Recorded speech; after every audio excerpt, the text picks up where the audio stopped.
Hi everyone, this is Voss from DAppNode, and today I'm going to be showing you how to set up a validator on the SSV network from Blox Staking.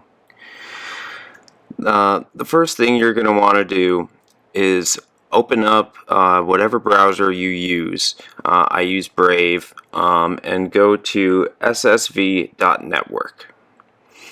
This will bring you to the Blox page, and then just click on the Join Now link at the top, and it will open this page here. You're going to want to click on Run Validator. Then you're going to want to click on Create Validator. By using the page from SSV and clicking on the Create Validator, it will bring us to here where we can click on the link to the Ethereum Launchpad. This will automatically take us to the Prater version of the Ethereum 2 Launchpad, so just double check up in the right hand corner that you're not on mainnet and on Prater, and then go ahead and click on Become a Validator. For here, you should be reading all this information, but you really don't need to just for this testnet. You can just kind of accept, and just keep going through all of them if you already have gone through this on mainnet and understand it. Otherwise, I'd suggest actually reading it. When you get to this point, you do not need to choose a client. You can just go right past that and hit continue. Here we're going to go with one validator, and as you see, it'll be 32 Go Early ETH. And here you're going to want to choose your current operating system. Since I'm doing this on a Mac, I'm going to do that. And now we're going to need to download the command line interface that we use to create key stores. Following the download link, you will get to the GitHub page. You're going to scroll down to the assets, and you're going to choose the one that is for your operating system. For me, it's Darwin64 and the tar.gz file, not the signature, the SHA-256 file. So I've downloaded it, I've extracted it, and now there it is. You can see the file is in my downloads, and now there's the new command line interface program called deposit inside that folder that I just unzipped. So if you keep scrolling down this page, it has more information on what you need to do. And then it also has a pre-filled code block of what you need to copy and paste to run the command line interface in order to generate the key stores and deposit data that you need.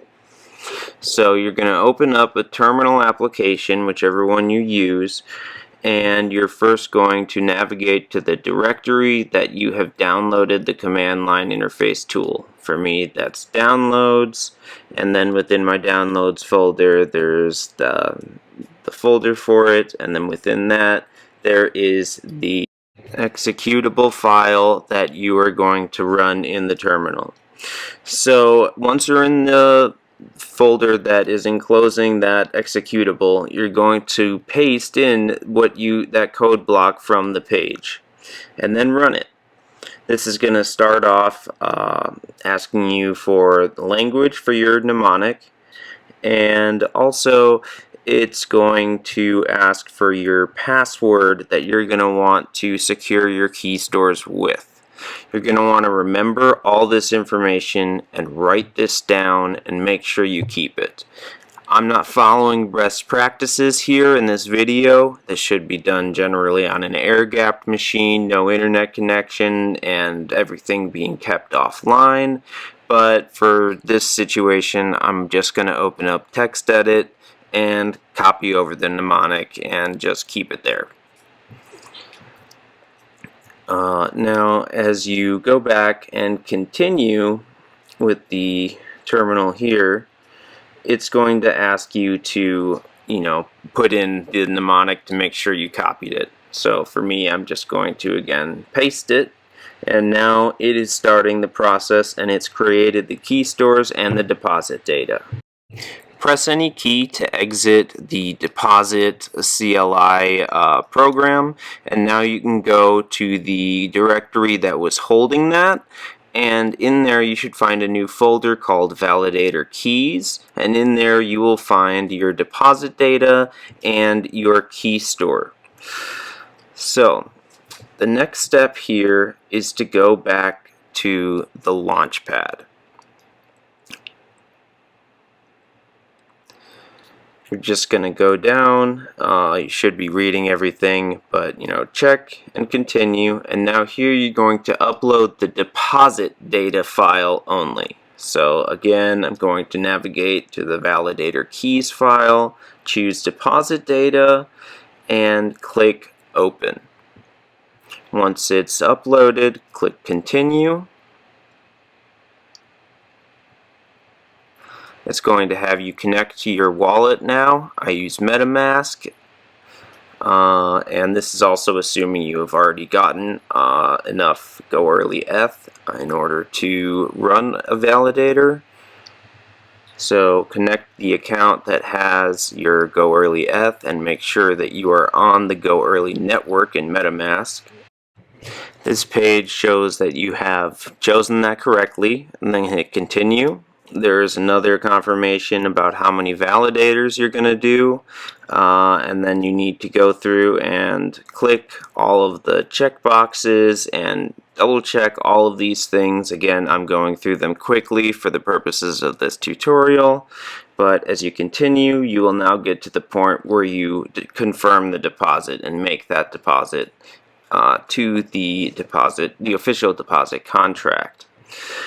By clicking on it, you will open up your MetaMask. It will show you a transaction to send 32 ETH, and just make sure it's all correct. Hit continue. The transaction will start, and it will just show as working right now.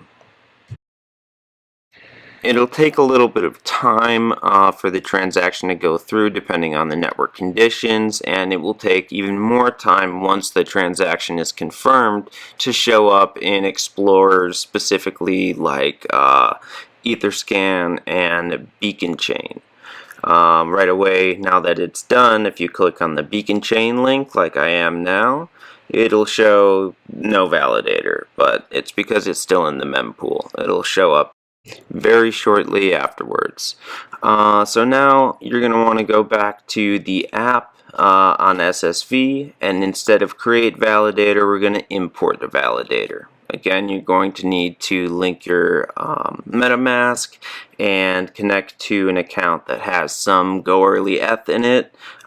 This you don't need 32 for, a much smaller amount just to send a transaction, but you're going to want to connect. And now here you're going to upload the key store, not the deposit data we've already uploaded.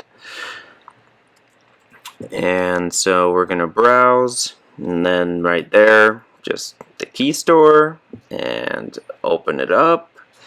Now you're going to want to give the password that you entered in the command line interface to secure that key store.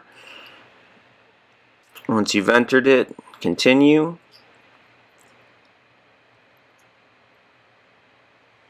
Now you get to choose your 4 operators. Make sure you choose only verified operators. I'm going to be choosing a few here. I'm going to choose Blox Staking, and then a couple of other people from DAppNode that we've onboarded and are shown in blue here on the page. They are also verified and have gone through a special vetting process where we make sure that they're committed to staying online as much as is possible and for as long as is possible for this testnet period. Once you've selected 4, click Next. It's going to give you a slashing warning and tell you that your validator is active even though it is not. So you're going to go ahead to the confirm transaction page, see the small fee, and now it opens MetaMask, pay it, and it sends the transaction. Now you can go down and click on Monitor Validator, and it will open up a page in the SSV.network Explorer and show you all of the operators you've chosen, their addresses, and you'll be able to click right there a link to the beacon chain. I just went over to the one that didn't load before and refreshed it, and as you can see, here it is. It still has quite a long time before it becomes active, but at this point you've completed the process and you now have an up and running validator on the SSV testnet.